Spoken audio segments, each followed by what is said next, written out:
আসসালামু আলাইকুম guys, welcome back to my channel. তো কেমন আছেন আপনারা সবাই? আশা করি আপনারা সকলেই অনেক ভালো আছেন। তো ইতিমধ্যেই তো আপনারা আমার ভিডিওর ইন্ট্রোর মধ্যে দেখে নিয়েছেন যে আমি কি তৈরি করতে যাচ্ছি। যারা এখনো বুঝতে পারোনি তাদের সুবিধার্থে আমি বলে দিচ্ছি যে আমি মিরর ডেকোরেট করছি। প্রথমেই মিররের উপর থেকে পেপার ফোল্ডগুলো খুলে মিররটাকে আনবক্স করে নিলাম। পেপার ফোল্ড থাকা সত্ত্বেও মিররটা অনেক মেসি হয়েছিল, তাই প্রথমে ক্লিন করে নিলাম। তারপর ফ্লাওয়ার বানানোর জন্য নিয়ে এনেছি 3 প্যাকেট এয়ার ড্রাই সুপার গ্লে।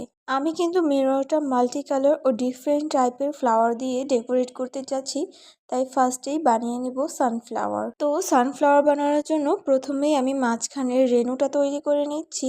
এটার মধ্যে এক্সপ্লেন করার মতো কোনো কিছু নেই, আপনারা একটু দেখলেই বুঝতে পারবেন কিভাবে আমি সানফ্লাওয়ারটা তৈরি করেছি। শুধুমাত্র ফুলের পাপড়িটা তৈরি করার সময় একটু সাবধানতার সাথে তৈরি করলেই হবে। তো এখানে আমি একটি পাপড়ি তৈরি করে নিয়েছি, এরকম করে আমি আরও অনেকগুলো পাপড়ি তৈরি করে নেব। অ্যান্ড দেন রেনুটির সাথে পাপড়িগুলো অ্যাটাচ করে নিলেই তৈরি হয়ে যাবে সানফ্লাওয়ার।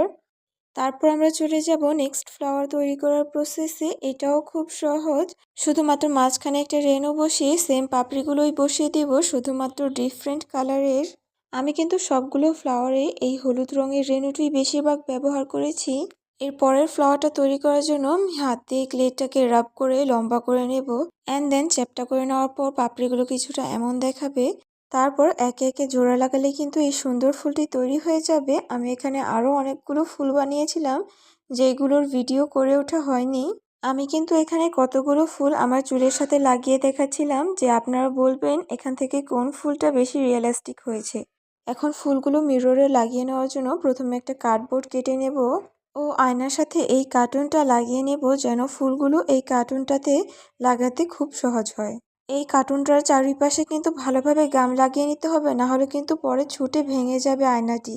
কার্টুনটা লাগিয়ে নেওয়ার পর আমি ফ্লাওয়ারগুলো সেট করে নিয়েছি, সেই ভিডিও ক্লিপগুলো নিলাম না, তাহলে কিন্তু ভিডিওটা অনেক বড় হয়ে যাবে। অ্যান্ড আমার এই ক্রাফটিংয়ের ভিডিওটি আপনাদের কাছে কেমন লেগেছে বলতে কিন্তু ভুলবেন না। That's all for today guys, Allah Hafiz, tata.